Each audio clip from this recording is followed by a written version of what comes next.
जहांगीरपुरी में हिंसा के बाद सामान्य होते हालात के बीच आज उत्तरी दिल्ली नगर निगम की तरफ से जहांगीरपुरी में अतिक्रमण हटाओ अभियान चलाए जाने वाला था, लेकिन सुप्रीम कोर्ट ने इस पर रोक लगा दी।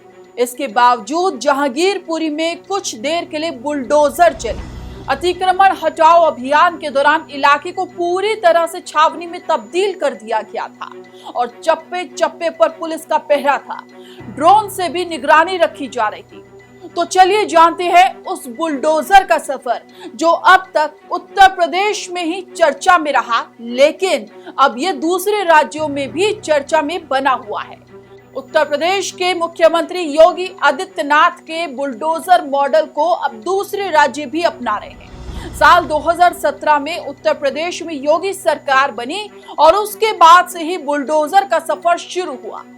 माना जाता है कि जुलाई 2020 में कानपुर के बिकरू कांड में 8 पुलिसकर्मी शहीद होने के बाद विकास दुबे की कोठी पर जो बुलडोजर चला, वहीं से अपराधियों की अवैध संपत्ति पर बुलडोजर चलाने की कहानी शुरू हुई। फरवरी 2021 में सरकार ने विधान परिषद में बताया था कि 2017 में बीजेपी सरकार आने के बाद से अब तक 67,000 एकड़ से ज्यादा की जमीन को अतिक्रमण से छुड़ाया गया है। ये योगी का बुलडोजर मॉडल ही था जिसने उन्हें बुलडोजर बाबा बना दिया।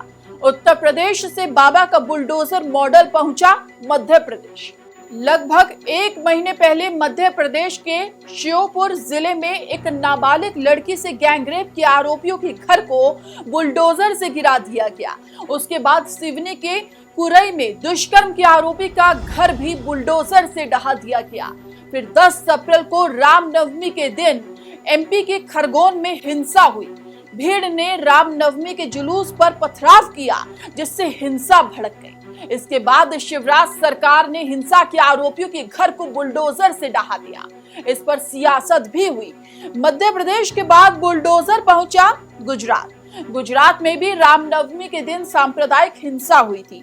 हिंसा के बाद आणंद जिले के कलेक्टर के आदेश पर खंबात में अवैध कब्जों पर बुलडोजर दौड़ाया गया। प्रशासन ने दावा किया था कि बुलडोजर हिंसा के आरोपियों के अवैध कब्जों पर चलाया गया है।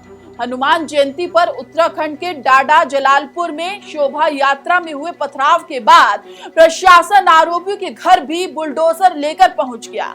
बताया जा रहा है कि बुलडोजर पहुंचने के बाद 2 आरोपियों ने खुद ही सरेंडर कर दिया। अब बुलडोजर दिल्ली के जहांगीरपुरी में भी चला। जहांगीरपुरी में हनुमान जयंती के दिन हिंसा हुई थी।